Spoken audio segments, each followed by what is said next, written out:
பொருள் இல்லையே சிறு பொண்ணும் இல்லையே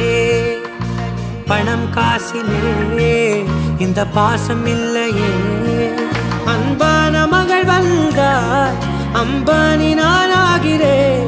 இந்த இன்ப மகாராஜ பெற்ற புது ரோஜா எலிசபெத் ராணியின் பேத்தியே தாயே தாயே மகளன வந்தாய் தந்தை சிந்தை நலமுற வந்தாய்